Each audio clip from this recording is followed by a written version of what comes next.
आबला पा वो मेरे नक्श मिटाता होगा, खाक सहरा की वो कदमों से उड़ाता होगा। वो जो कतराता था अहवाल सुनाने से मुझे, राह में बैठ के अब सबको सुनाता होगा। तीरगी शब को मिटाने की तमन्ना लेकर मेरी तुरबत पे चिरागों को जलाता होगा। वो जो कहता था मुझे रास न आओगे कभी, मेरे लाशे पे वो अब अश्क बहाता होगा।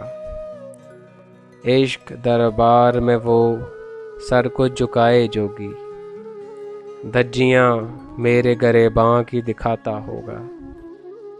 आबला पा वो मेरे नक्श मिटाता होगा, खाक सहरा की वो कदमों से उड़ाता होगा।